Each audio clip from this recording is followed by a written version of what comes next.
Gloria a Jesús. Seamos obedientes a su palabra. Gloria al Señor.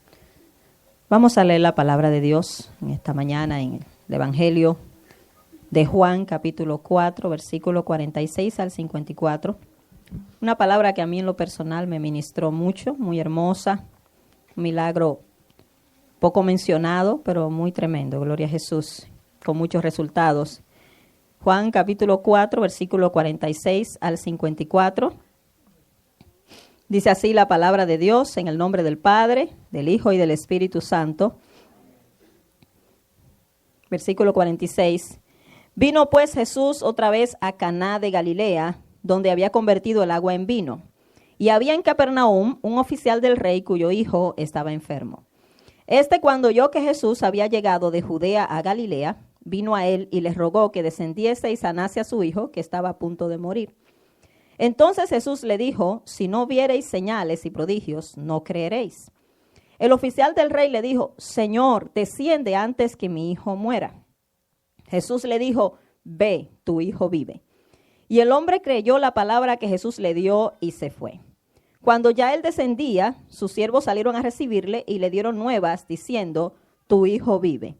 Entonces él les preguntó a qué hora había comenzado a estar mejor.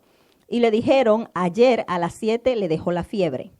El padre entonces entendió que aquella era la hora en que Jesús le había dicho: tu hijo vive, y creyó él con toda su casa. Esta segunda señal hizo Jesús cuando fue de Judea a Galilea. Amén. Gloria al Señor. Puede sentarse. Bendito Dios. El tema para este mensaje, para esta palabra: ¿a quién acudimos en necesidad? ¿A quién acudimos en momentos de necesidad? Hermanos, todo ser humano pasa momentos difíciles, ¿verdad que sí? A todo ser humano nos llega la aflicción, nos llega la prueba, nos llega la crisis, nos llega la enfermedad. Amén. Ahí no hay acepción de personas. A causa del pecado vino todo esto al mundo, ¿verdad? Y lamentablemente pues todos heredamos estas cosas a causa del pecado. Dice la palabra que el día malo le va a llegar a todo el mundo, sea cristiano, sea inconverso. La diferencia es a quién usted acude, de quién usted busca socorro. Bendito el Señor. El día malo le llega al pobre, pero también al rico, ¿verdad? Al feo como al bonito, al alto como al bajo, al intelectual como al ignorante. Bendito el Señor. Al blanco como al negro, a todos nos llega la aflicción, hermanos. Ahora, ¿qué vamos a hacer en ese momento, verdad? Lo más importante en el momento de necesidad es acudir a la persona correcta, ¿verdad que sí? Acudir a la persona que puede ayudarnos, amén. Y esa persona es Jesucristo. Y qué bueno que el mismo Jesús ya se puso a la disposición, ya nos ha hecho la invitación de venir a Él. En Mateo capítulo 11, versículo 28, un versículo muy conocido, ¿qué dice el Señor?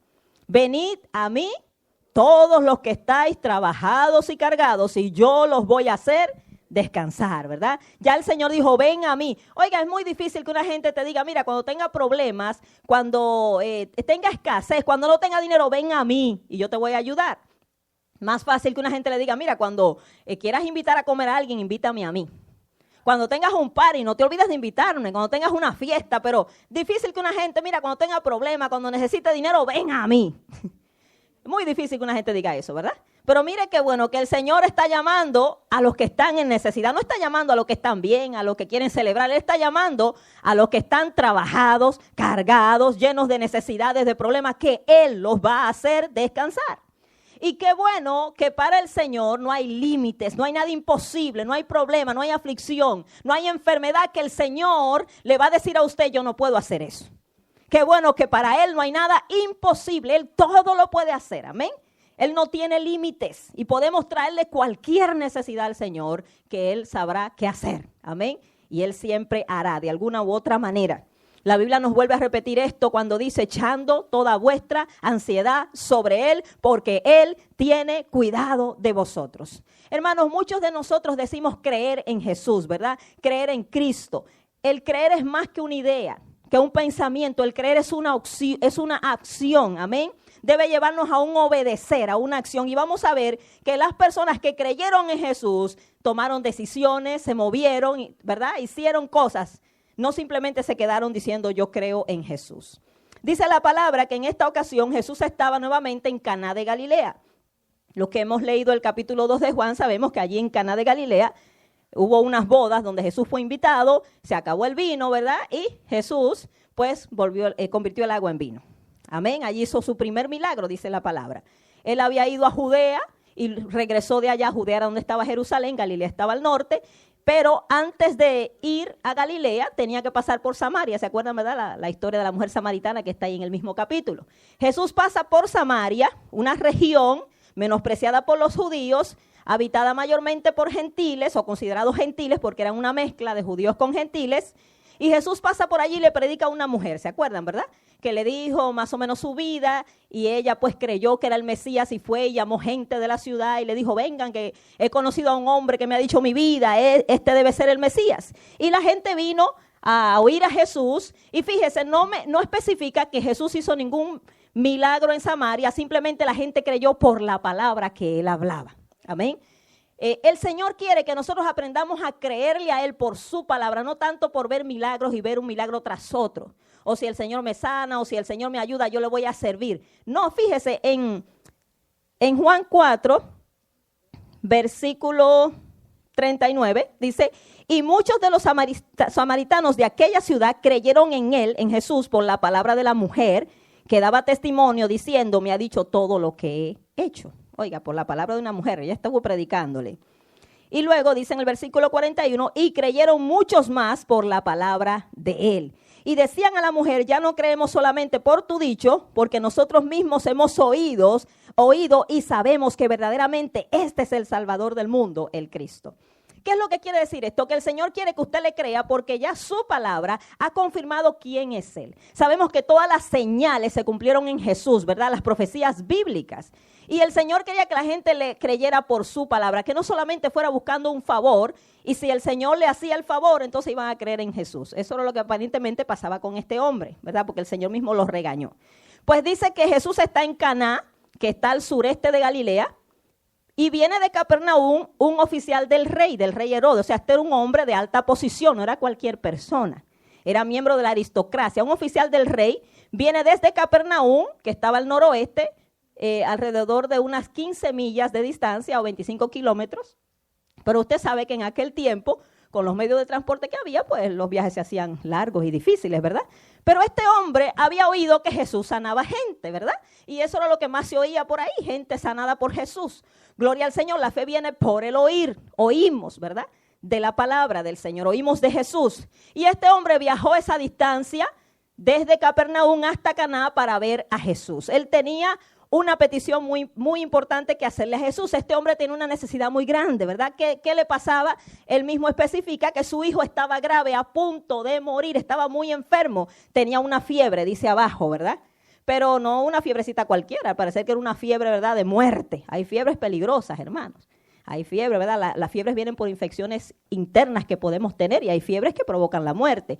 Pero este muchacho estaba grave y este hombre salió de su comodidad, de su lugar, de Capernaum, de esa ciudad que estaba distante, y se fue a buscar a Jesús porque él había entendido que Jesús tenía poder para sanar. Amén. Pero él salió de su casa, ¿verdad? Y fue donde Jesús. Lo mismo hizo la mujer del flujo de sangre, ¿verdad? Salió de su casa aún con todo su aspecto demacrado, quizás no quería estar entre la gente, pero ella decía, yo tengo que llegar donde Jesús y tocarle aunque sea la vestidura. Y yo sé que si le toco, aunque sea el borde de su manto, oiga la fe, yo seré sana de este azote, que tenía 12 años con ella. Y hay gente que son muy firifiri, muy qué sé yo, si no andan muy bien arreglados no vienen a la iglesia, si no fueron al salón de belleza, que si no se compraron una ropa nueva se pierden la bendición. Porque esta mujer llegó demacrada y enclenque y anémica y salió sana en el nombre de Jesús y salió salva también. ¿Por qué? Porque echó a un lado todo ese orgullo y vanidad, ¿verdad? Y ella se fue, no importa que me vean. Imagínense una mujer, las mujeres nos cuidan, ¿verdad? Nos gusta vernos bien. Eso no es malo, ¿verdad? Porque cuando le damos demasiada exageración a eso. Y ella sí se presentó, bueno, la gente ni la vio, la gente lo que estaba era allí. A veces no estamos pensando que la gente nos está viendo y ni cuenta es la que estábamos ahí muchas veces. Y ella se metió allí y la empujaron a saber cuántas cosas, ¿verdad? Pero se movió a buscar su sanidad. Amén. Vemos siempre el esfuerzo de moverse. Jesús dijo, vengan a mí. Ya Él vino a la tierra, ahora hay que venir a Él. Hay gente que quiere que el Señor haga todo, ¿verdad? Llegue a su casa y lo saque de allá. No, las cosas no funcionan así, ¿verdad? Entonces la cuestión es, también aquel paralítico cargado por 4, ¿se acuerdan, verdad? Me encanta esa historia, Marcos capítulo 2. Que este paralítico quería llegar a Jesús, pues lo cargaron porque no podía caminar y llegaron allí. Cuando llegan encuentran la casa rodeada de gente y después tienen que bajarlo por el techo. Imagínense el esfuerzo, pero llegó y salió caminando y salió salvo también. Óigame, qué bendición, vale la pena cualquier esfuerzo, hermano, con tal de ser salvo y de ser sano. Vale la pena. Dios bendiga a la hermana Ani, que el Señor está viendo su esfuerzo ahí en el día menos pensado, hermano Ani. Mire, Dios va a obrar, gloria al Señor. Aquí la que más excusa tiene para no estar aquí es la hermana Ani. Pero ella hace todo el esfuerzo de estar aquí. Cuando no puede venir, se conecta por el internet, pero ella quiere estar ahí todo el tiempo, ¿verdad? En esa comunión, gloria a Jesús. Este hombre, su hijo se estaba muriendo. Era un joven. Hermanos, la muerte nos llega a todos. Qué triste que este hombre, ¿verdad? Si Jesús no interviene, hubiera visto a su hijo morir primero que él. Qué triste. La muerte le llega a los jóvenes como le llega a los niños. Jóvenes, ustedes pueden morir. Amén. Todo el mundo se puede morir. La única condición para morirse es estar vivo. Si estamos vivos, en cualquier momento nos morimos. Un muerto no se puede morir, pero un vivo sí. Amén. Así que los jóvenes se pueden morir también. La muerte le llega a los ricos como a los pobres, a los feos como a los bonitos, a todo el mundo. Ahí no hay límites tampoco. Gloria al Señor. Pero este hombre hizo este viaje largo y vino a rogarle a Jesús que descendiese a su casa y sanase a su hijo. Lo quiero leer nuevamente. Bendito el Señor. Versículo 46. Vino pues Jesús otra vez a Caná de Galilea, donde había convertido el agua en vino. Y había en Capernaum un oficial del rey cuyo hijo estaba enfermo. Cuando oyó que Jesús había llegado de Judea a Galilea, vino a él y le rogó que descendiese y sanase a su hijo que estaba a punto de morir. Les rogó insistentemente, hermano. Cuando nosotros buscamos ayuda, necesidad, hay que venir humildemente, hay que venir humillados. Los favores no se exigen, se piden. Amén. El Señor no está obligado con nadie, pero en su misericordia Él elige ayudar al que se humilla, al que lo busca, ¿verdad? Y el Señor le dijo a este hombre, pero en realidad se lo dijo a toda la multitud en el versículo 48, entonces Jesús le dijo, si no viereis señales y prodigios, no creeréis. O sea, aparentemente este hombre había dicho dentro de él, si Jesús sana a mi hijo, yo voy a creer que Él es el Mesías. Él quería ver una señal para creer, no le bastaba la palabra, las profecías ya cumplidas de Jesús, que los samaritanos creyeron, usted oyó, por la palabra de Él. Pero esta gente siendo judía, teniendo la palabra, quería ver más. No, si hace un milagro yo le creo. El Señor sabía el corazón de este hombre. Este hombre se pudo haber enojado cuando Jesús le dijo eso, ¿verdad que sí? Hay gente que somos muy delicada, hermanos. Cuando venimos a la iglesia y cualquier cosita, ay, me ofendieron, no vuelvo. Este hombre se pudo haber enojado como se pudo haber enojado aquella mujer sirofenicia, ¿se acuerda? Cuando vino buscando ayuda para su hija que también estaba atormentada por un demonio. En este caso era un hijo. ¿Cuánto duele un hijo, hermanos? ¿Cuánto duele un hijo? Los que tenemos hijos sabemos lo que duele un hijo, cuando un hijo está en necesidad. En el caso de este hombre, su hijo estaba a punto de morir. En el caso de la mujer sirofenicia, tenía una hija endemoniada, atormentada por un demonio. A saber cómo estaba en la casa dando gritos, atormentada. O sea, le atormentaba este espíritu maligno. Y esta mujer quizás pagana, pero quizás había ofrecido sacrificios a sus dioses. Ella no conocía al Dios de Israel. Ella era cananea, sirofenicia, de la región de Fenicia, que en ese tiempo pertenecía a Siria. Eso está en Mateo capítulo 15. Óigame, hermano, si esta mujer oyó que Jesús libertaba endemoniados, oiga, porque el Señor hace de todo, salva, sana y liberta, eso no hay límite. El único nombre que Satanás respeta se llama el nombre de Jesús.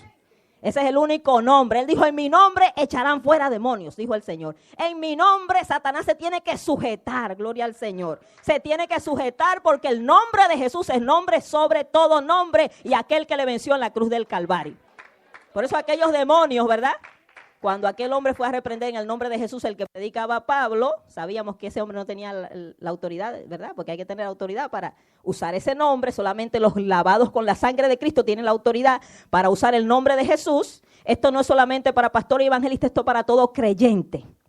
Estas señales seguirán a los creyentes, dice Marcos 16, 17. En mi nombre echarán fuera demonios, hablarán nuevas lenguas, pondrán las manos sobre los enfermos y sanarán. Esos son señales de los creyentes en Jesús. Pero aquel demonio le dijo bien claro a aquellos muchachos, ¿verdad?, que estaban echando fuera demonios en el nombre de Jesús sin tener autoridad para usarlo. Le dijeron, a Jesús conocemos y sabemos quién es Pablo, pero ustedes quiénes son, ¿verdad? Y sabemos que le cayeron encima y salieron desnudos y heridos. Pero a lo que vuelvo, ¿verdad? Que esta mujer sirofenicia andaba buscando que su hija fuera liberada de ese demonio que la atormentaba. Y cuando ella llega a Jesús, usted sabe que Jesús aparentemente la trató un poquito rudo, ¿verdad? Aparentemente. Nuestro Señor es tan gentil y tan amoroso, pero en esto Él tenía un plan. Él tenía un plan con esta mujer y la fe de esta mujer tenía que quedar evidenciada ante todos. Él sabía la fe de esta mujer, pero Él quería evidenciarla. Lo primero que le dijo era que él había venido primero a las ovejas de Israel. Después le dijo que no era lícito echarle el pan de los hijos a los perrillos. Le dijo perrilla, porque era gentil. Pero esta mujer en cada una de las respuestas que el Señor les daba, ella se humillaba. Señor, socórreme. Y después le dijo, Señor, pero aunque sea una migaja, ¿verdad? Le cae a los perrillos del pan que comen los hijos. Aunque sea una migajita, Señor, yo sé que no merezco. Yo sé que no soy del pueblo de Israel, pero ten misericordia. Y el Señor dijo, oh mujer, grande es tu fe, hágase contigo como tú quieres. Y su hija fue sanada, dice, desde aquella misma hora. El Señor la sanó a la distancia. El Señor no tuvo que ir físicamente allí, sino que dio la palabra. Y cuando ella llegó a la casa, la hija estaba totalmente liberada de ese demonio, hermanos. Gloria a Jesús, todo por la fe de esta mujer que salió de su casa.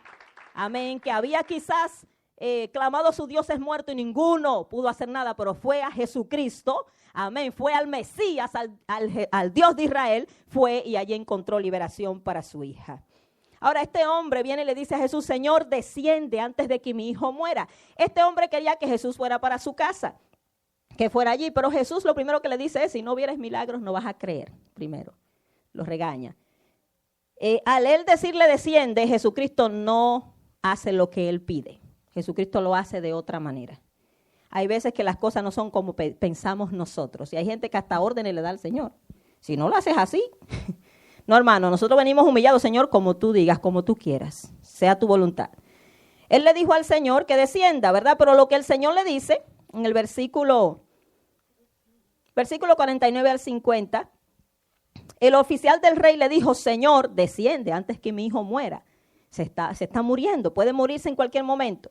Jesús le dijo, ve, tu hijo vive. Y el hombre creyó la palabra que Jesús le dijo y se fue. O sea, simplemente Jesús no le dijo ni que iba a ir, no le dijo, no voy. Simplemente le dijo, ve, tu hijo vive. Este hombre tenía fe, había creído en Jesús, ¿verdad? Porque él toma esa palabra, la toma y dice, bueno, si el Señor lo dice, pues no le siguió insistiendo que fuera, sino que yo creo esa palabra y se fue. Yo creo lo que Jesús me dice, que mi hijo vive, gloria al Señor. Oiga, y dice la palabra que él volvió a su ciudad, un viaje largo, no sabemos de cuánto tiempo, pero puede ser un día de camino. Y cuando llega, pues los criados salen a recibirle en el camino y le dicen que su hijo estaba sano, ¿verdad? En el versículo 51, cuando ya él descendía, sus siervos salieron a recibirle y le dieron nuevas diciendo, tu hijo vive, lo mismo que Jesús dijo, ¿verdad? Entonces él les preguntó a qué hora había comenzado a estar mejor y le dijeron, ayer a las 7 le dejó la fiebre. O sea, en el mismo momento, dice el padre, entonces entendió que aquella era la hora en que Jesús le había dicho, tu hijo vive, y creyó él con toda su casa. Creyó en Jesucristo. Fíjese, este es uno de los milagros cuando Jesús sana a distancia, ¿verdad? Jesús no tuvo que ir, eso es lo bueno de nuestro Señor, su palabra es poderosa, Él solamente dice la palabra y las cosas suceden. La palabra de Dios es espíritu y es vida. Y eso es lo bueno de la oración, que podemos orar aquí, cosas suceden en China, cosas suceden por allá en Arabia, cosas suceden en Guatemala, cosas suceden en cualquier rincón del mundo, hasta en las regiones celestes, hermano, porque cuando nosotros oramos declaramos la palabra del Señor, amén, esa palabra que es espíritu y es vida, es una espada. Nosotros tenemos que verdaderamente darle la importancia a esta palabra, especialmente en la oración, amén. Gloria al Señor. Jesús no tuvo que ir. Y otra ocasión que narra la palabra que Jesús sanó a distancia fue la hija de la mujer sirofenicia, ¿verdad? Que la libertó a distancia. Le dijo, vete, como tú creíste así fue hecho, y cuando ella llega su hija está sana. Pero otra ocasión muy tremenda que me encanta este milagro fue la ocasión del siervo del centurión. ¿Se acuerdan de este hombre? Amén. En esta ocasión, dice en Mateo capítulo 8, versículo 5, si lo quieren buscar, porque eso está hermoso. Viene un centurión romano a pedirle al Señor que sanara a un criado de él que estaba gravemente enfermo, estaba paralítico. Oiga, este centurión, un centurión es un jefe de 100 soldados, es un hombre importante. Él era romano, él no era judío, era gentil. Era un hombre de autoridad, era un hombre del ejército, de la milicia, que sabe lo que es la autoridad, hermanos. Fíjense, en toda organización seria hay autoridad y cuando se dan órdenes se obedecen. Usted sabe eso, ¿verdad? En cualquier organización seria, en los gobiernos humanos, en el ejército, también en los trabajos, en el reino espiritual, en el reino de Satanás, Satanás da órdenes. ¿Usted me entiende? Y los demonios obedecen. Y cuánto más en el reino de Dios. Amén. Que Dios da palabra y debemos ser obedientes. Pero, óigame, en el reino de Dios hay mucha desobediencia. Y Dios en su misericordia, ¿verdad? Hermano, no manda juicio porque esto es caótico. Este hombre reconoce que él era un hombre de autoridad y que cuando él hablaba, él se le obedecía. Y él le decía a cualquier soldado, haz esto y lo hace. ¿Y qué soldado no hace lo que se le manda? ¿Sabe las consecuencias, verdad? Ahora, mire este hombre, un gentil, dice en Mateo 8:5, entrando Jesús en Capernaum, vino a él un centurión rogándole y diciendo, Señor, mi criado está postrado en casa, paralítico, gravemente atormentado. Era paralítico. Y miren la diferencia. Jesús le dijo, yo iré y le sanaré. Aquel le está pidiendo que vaya y él no va. Da la palabra. Este era judío, este debía tener más fe, el problema, ¿verdad? El oficial del rey era judío. Este es gentil. Y viene con una fe más grande, como también la mujer sirofenicia. Hermano, hay inconversos hasta con más fe que muchos cristianos. Eso da vergüenza.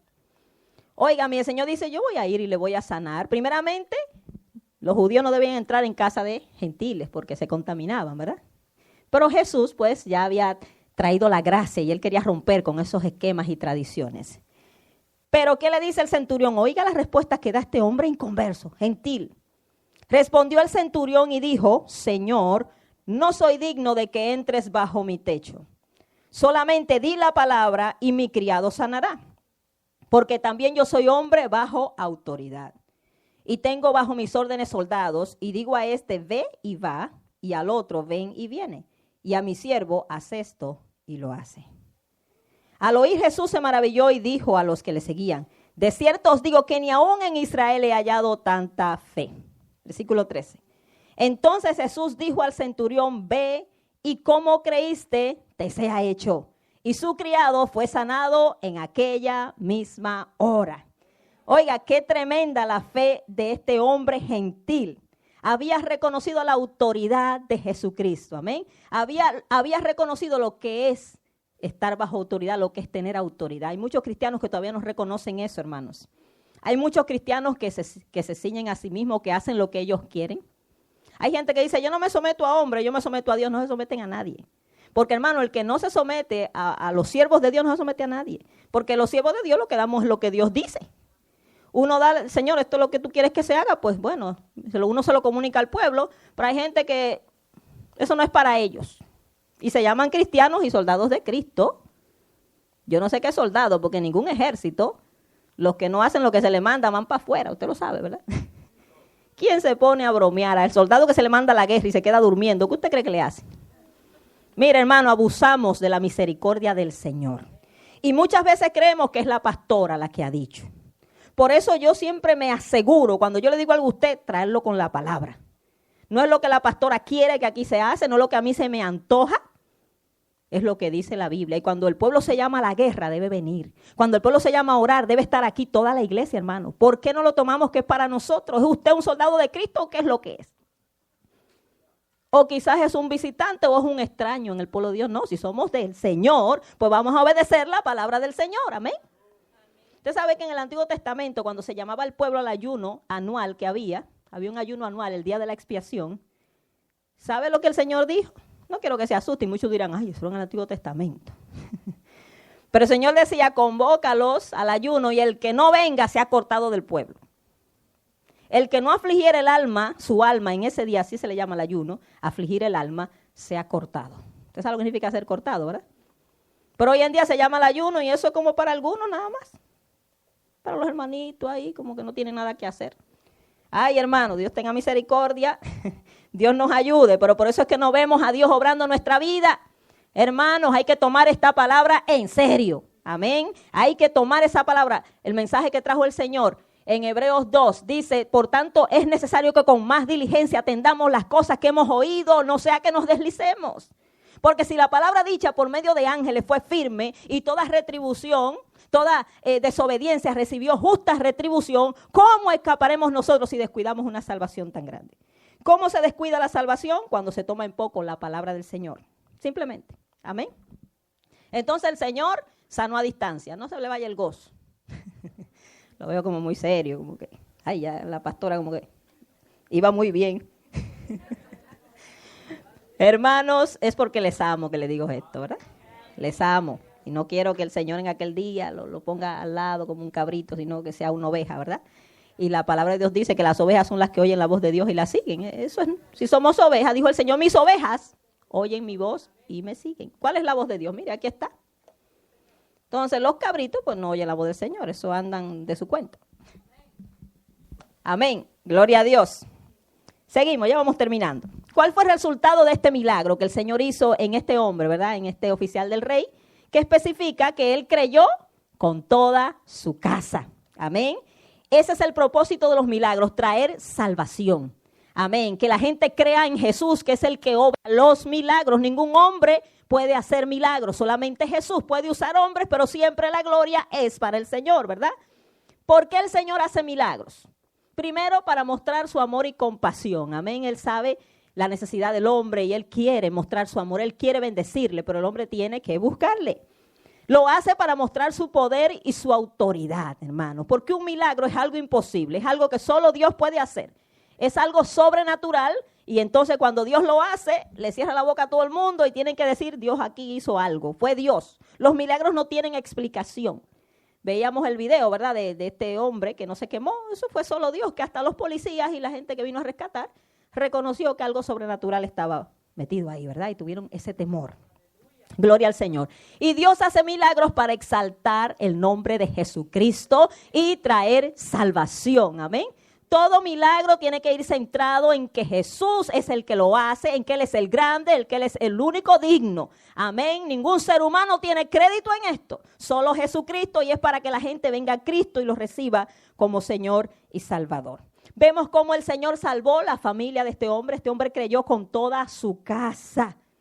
Amén. Y sabe usted que Dios quiere salvar la familia. Le quiero dejar con esto para que usted se vaya preparando y en este mes de enero y desde ahora siga orando por su familia, hermanos. Sigamos orando que vamos a ver a Dios obrando. Amén. Gloria al Señor, porque cuando hablamos de que el Señor quiere salvar la familia, siempre tomamos de base bíblica Hechos 16:31. ¿Se acuerdan de ese versículo, verdad?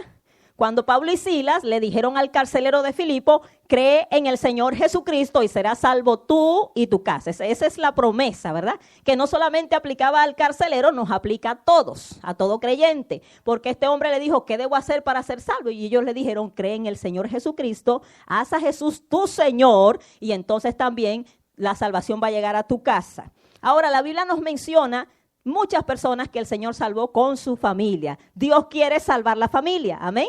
Es su voluntad y Él lo ha demostrado a través de la historia de la Biblia. Hermano, vamos a ver cómo Dios salvó tanta gente con su familia. Le quiero mostrar algunos y con eso termino. Vemos aquí el ejemplo de este hombre que quizás no lo conocíamos, pero Dios lo salvó a él con su familia, ¿verdad? Oficial del rey. Amén. Cuando su hijo fue sanado, creyó él con toda su casa. La Biblia nos habla de que Dios salvó a Noé con su familia, ¿verdad que sí?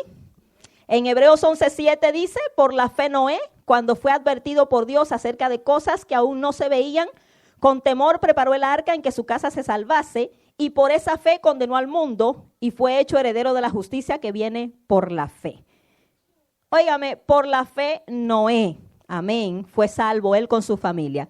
Fíjese, Noé predicó 120 años, advirtió a la generación de su tiempo acerca del diluvio. Oímos de ese juicio, ¿verdad? Que vino sobre toda la tierra. Es triste que Noé no se ganó un alma. Es triste, un alma de los de afuera. ¿verdad? Predicar 120 años, viene un diluvio, hermanos, y no ver resultado, eso es traumático para cualquier predicador, honestamente. Cualquiera dice, oye, pero si uno no está seguro que fue Dios que puso a hacer eso, uno deja todo. Porque la gente no hizo caso en 120 años, parecía un disco rayado Noé, usted sabe. Viene un diluvio, arrepiéntanse, viene un diluvio y la gente burla y desprecia a saber cuántas cosas. Pero óigame, qué tremendo Noé, qué tremendo, no se ganó a nadie de afuera, pero se ganó toda su familia, amén. Tremendo, por lo menos se ganó su familia, qué mejor botín que ese, ¿verdad?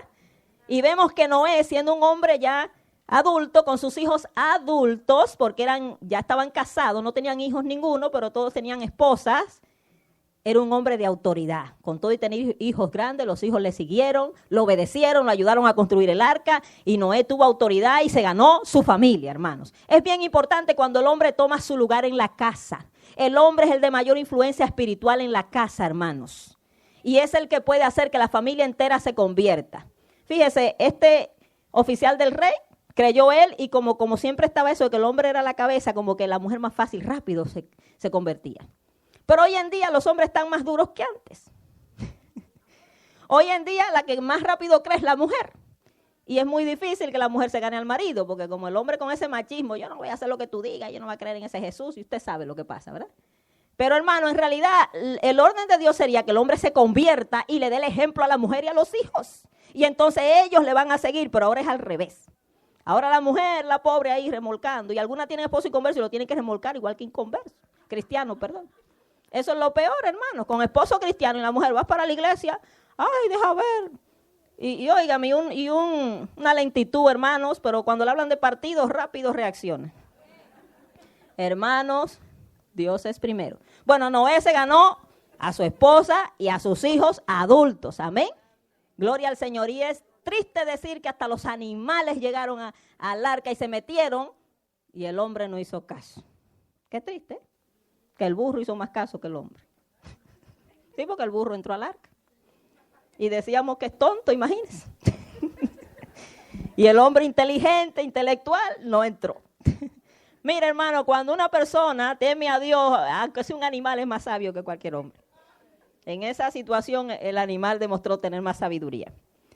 Otra ocasión en que el Señor salvó la familia, el caso de Lot. Amén. Génesis 19. Sabemos, en este caso, fíjese, fue por la intercesión del tío, no fue ni por la intercesión de Lot. Mira el poder de la intercesión que pudo guardar al sobrino de Abraham. Él oró por su sobrino y Dios lo libró de la destrucción. Ese es el poder de la oración, hermano, de alguien que intercede en la familia. Necesitamos intercesores en la familia, hermano. Eso es una bendición para esa familia. Hay tragedias que se evitan por alguien orando. Hay familias que pudieran haber tragedias grandes, gente muerta, pero hay un intercesor ahí que evita esas cosas, hermanos. Y allí estaba Abraham intercediendo por su sobrino Lot. Y Dios envió 2 ángeles a sacarlo de Sodoma y Gomorra. Usted sabe eso, ¿verdad? Y Dios quería salvarlos a todos. Amén, hasta la esposa. En este caso fue la esposa, la dura, la que tenía su mirada en la vanidad de Sodoma y no quería salir de allí. Estaba pegada a las cosas del mundo. Pero dice la palabra en Génesis 19, 15 al 16, y al rayar el alba, o sea, cuando amanecía, los ángeles daban prisa a Lot, diciendo, levántate, toma tu mujer y tus 2 hijas que se hallan aquí para que no perezcas en el castigo de la ciudad. Y deteniéndose él, los varones asieron de su mano y de la mano de su... O sea, él se detenía como que estaba vacilante, ellos le agarraron la mano, según la misericordia de Jehová para con él, y lo sacaron y lo pusieron fuera de la ciudad. Usted sabe, lo sacaron y le dijeron, no mires atrás. Oiga lo que oigan, no mires atrás, camina al frente, vete al monte. Óigame, y era que ellos iban a oír muchas cosas, porque cuando ese fuego comenzó a caer sobre Sodoma y Gomorra, fuego y azufre, usted sabe los gritos y el desespero que debió haber oído Lot, y quizá diciéndole ayúdenos, y Lot tenía que estar mirando al frente, y la mujer, pues bueno, de curiosa, mire lo que es no poner atención a la palabra de Dios, parecía algo sencillito, pero el Señor dijo, no miren atrás, no miren atrás. Y la mujer lo tomó livianamente, miró atrás, se convirtió en una estatua de sal y pereció, hermanos. Pero Dios quería salvarlo a todos, ¿verdad? Dios lo sacó de allí, pero ella decidió detenerse en el camino. Tenga cuidado, amén. No se detenga en el camino Y Lot, con el dolor de su corazón, no pudo ni volver a buscar a su mujer, ni mirarla cómo había quedado. Tenía que seguir mirando al blanco, mirando donde Dios le decía que tenía que mirar, hermanos. Es triste, ¿verdad? Que aunque usted vea a su familiar descarriarse, su esposo o esposa volver atrás, usted tiene que seguir mirando el blanco, mirando a Cristo. No sea que usted también le pase lo mismo. Hermanos, la salvación es individual. Dios quiere salvar, pero si la persona no quiere, ya Dios no lo puede obligar. Pero Dios salvó a Lot con sus hijas. Amén. Gloria al Señor. Dios salvó a Rahab con su familia. ¿Se acuerdan de Rahab? Aquella prostituta, ¿verdad? Ramera de Jericó que escondió a los siervos de Dios. Pero ella hizo misericordia con ellos y le dijo, en Josué capítulo 2, versículos 12 al 13, le dijo, yo quiero que ustedes hagan misericordia conmigo también. Y cuando ustedes vengan a destruir la ciudad, por favor, se acuerden de mí, de mi papá, de mi mamá, de mis hermanos y de todo.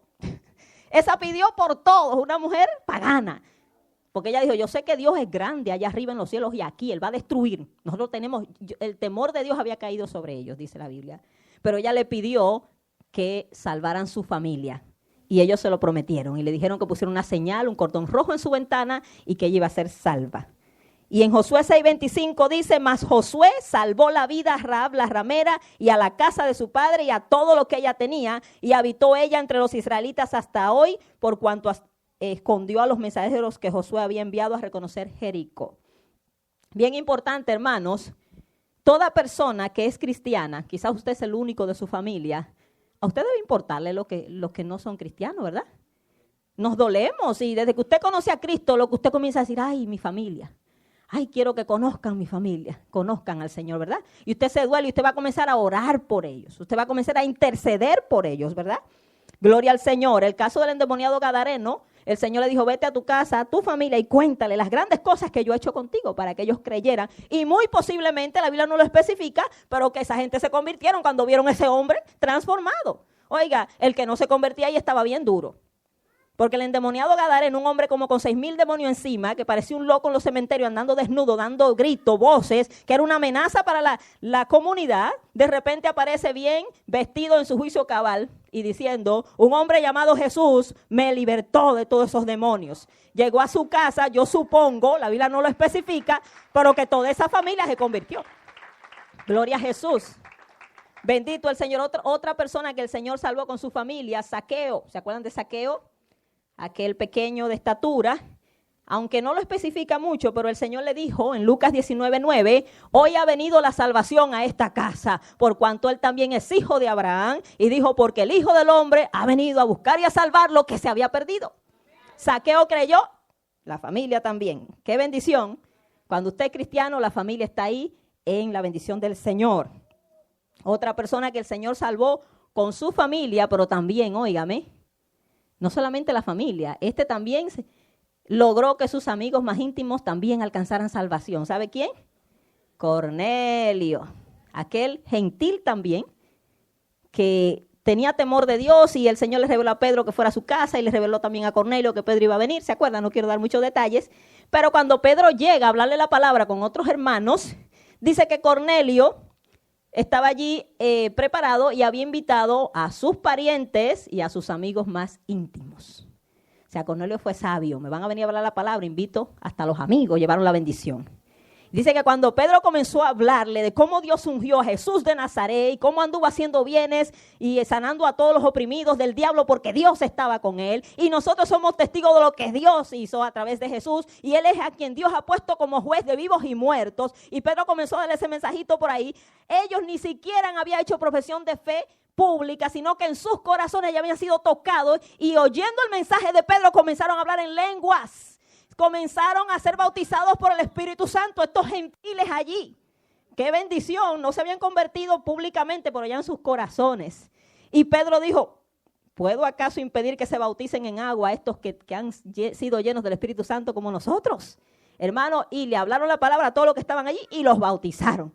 Óigame, qué bendición en la casa de Cornelio, ¿verdad? Allí llegó salvación a la familia, pero también a los amigos. Y por último, el carcelero de Filipo, y con esto termino, Hechos 16. Quiero que busque conmigo Hechos 16, 30 al 34. Y que usted tome fe y comience a orar más reciamente, con más fervor por su familia, hermanos. Queremos que Dios salve, pero no estamos buscando lo suficiente, no estamos esforzándonos lo suficiente. Hechos 16:30, luego que hubo ese terremoto en la cárcel donde Pablo y Silas fueron liberados de sus cadenas y donde los presos se soltaron, el carcelero se iba a matar porque sabía que si todos esos presos se escapaban, a él le podía costar la vida. Pero, oiga lo que pasó, Dios intervino. Hechos 16:30 dice, y sacándolos les dijo, esto fue el carcelero, y sacándolos les dijo, señores, ¿qué debo hacer para ser salvo? Ellos dijeron, cree en el Señor Jesucristo y serás salvo tú y tu casa.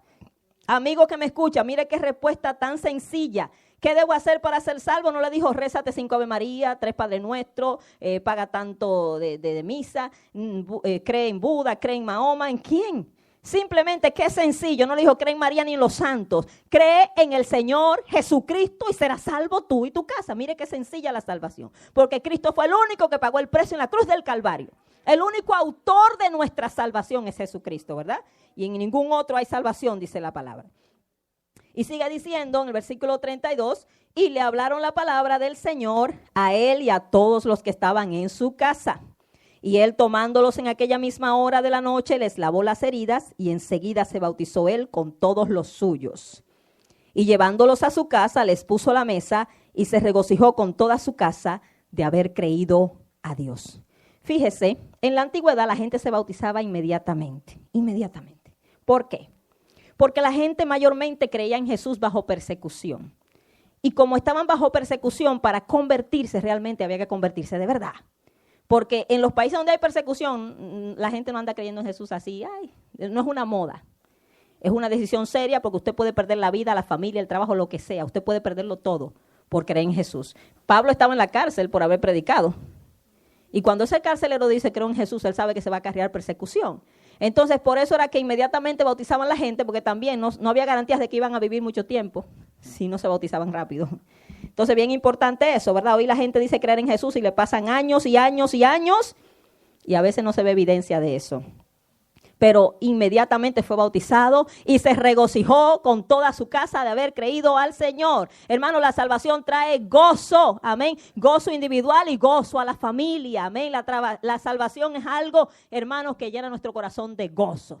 Gloria al Señor. Y quiero terminar con este versículo, una promesa que nos ha dado el Señor a todas esas madres y padres que oran por sus hijos, que tienen sus hijos descarriados, inconversos. Quizás usted lo ve en una actitud bien rebelde, quizás usted lo ve tan lejos de Dios, tan perdidos, atados en diferentes yugos y cadenas, no importa cómo estén, pueden estar como el endemoniado Gadareno. Para Dios no es nada imposible, hermano. Él dice que todo yugo Él los rompe, ¿verdad? Que toda cadena se tiene que romper. Isaías 49:25. Gloria al Señor, pero así dice Jehová. ¿Quién lo dice?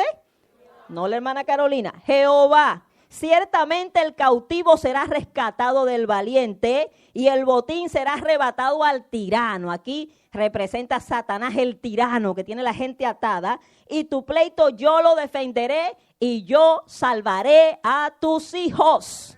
Hermana, hermano, Dios salvará a nuestros hijos. Fíjese, Él no dice, voy a ver si lo hago, quizás, quién sabe.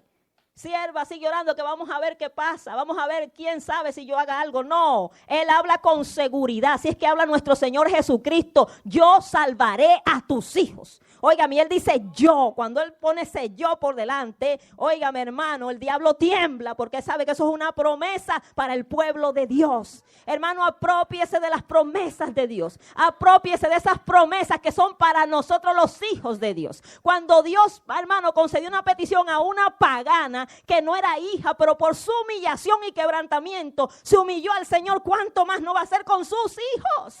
Que son los que tienen esas bendiciones, son los que heredan esas promesas. Óigame, cuánto no va a ser, pero hermano, estamos dispuestos a buscarle, estamos dispuestos a pagar ese precio, estamos dispuestos, hermano, a buscar la salvación de nuestra familia. Yo le motivo a usted ahora que viene el ayuno, ponga su corazón, dispóngalo en buscar la salvación de su familia, hermano, en orar para que Dios obre. Gloria al Señor, para que Dios, hermanos, rompa cadenas, liberte. El ayuno es para eso, para que se rompan ligaduras de impiedad, para que se suelten cargas de opresión, para que los quebrantados queden libres y se rompa todo yugo. Amén. Para eso es el ayuno. Si usted lo cree, lo va a hacer. La gente, decía alguien, solo va a practicar de la Biblia lo que cree. ¿Cómo no vamos a creer las palabras del Dios Todopoderoso? Yo compartí algo el martes y con esto termino, hermanos. Y medio lo dije el domingo pasado, pero no le di el énfasis necesario. ¿Por qué la incredulidad es un pecado tan grave delante de Dios? ¿Por qué? Porque cuando somos incrédulos, no solamente a creer que Dios existe o no, a cualquier cosa, porque ser incrédulo es no creer. Hay gente que cree algunas cosas y no cree otra de la palabra. Esta palabra completa es fiel y verdadera. ¿Sabe usted lo que significa eso? ¿Verdad? Fiel se va a cumplir, verdadera. Dios no habla mentira. Y cuando nosotros no creemos, le estamos diciendo mentiroso a la persona que dijo algo. Si alguien le cuenta algo y usted dice, no te creo, ¿qué le está diciendo? Palabra sencilla, mentiroso. Sí, porque si no cree. Entonces, si no creemos esta palabra completa, no crea lo que le conviene nada más, porque completa ha sido inspirada por el Espíritu Santo y Dios no habla mentira, le estamos diciendo a Dios mentiroso. Y al decirle a Dios mentiroso, lo estamos comparando con el diablo, porque el diablo es el mentiroso. Para Dios es una ofensa que le digan mentiroso y una ofensa grave. Hermano, la incredulidad es un pecado serio. Por eso los incrédulos están en la lista en Apocalipsis 21:8 de que van para el lago de fuego y azufre. Pero usted y yo no somos incrédulos, sino creyentes. Amén. Creyentes en Jesucristo y en su palabra. Si vosotros permaneciereis en mi palabra, seréis verdaderamente mis discípulos y conoceréis la verdad y la verdad os hará libres. Discípulo es aquel que permanece en esta palabra, la toma en serio. ¿Cuántos simpatizantes de Jesús hay en las iglesias, pero muy pocos discípulos? Usted cree que es discípulo, pero si usted no cree esta palabra y la pone por obra, no busca obedecerla, usted es un simpatizante. Pero el llamado es a ser discípulos. Hermano, en serio, la palabra es tan sencilla, ¿verdad? Entonces, los que permanecen en esta palabra, Juan 8:31, conocen esa verdad que los hace libres y entonces son los que heredan las promesas del Señor. Amén. ¿Cuántos valientes hay aquí? ¿Cuántos quieren heredar esas promesas? Son nuestras, gloria al Señor. Vamos a reclamarlas, a reclamarlas, gloria al Señor, a declararlas, hermanos. Esas promesas son para los hijos de Dios. Póngase de pie. Gloria al Señor.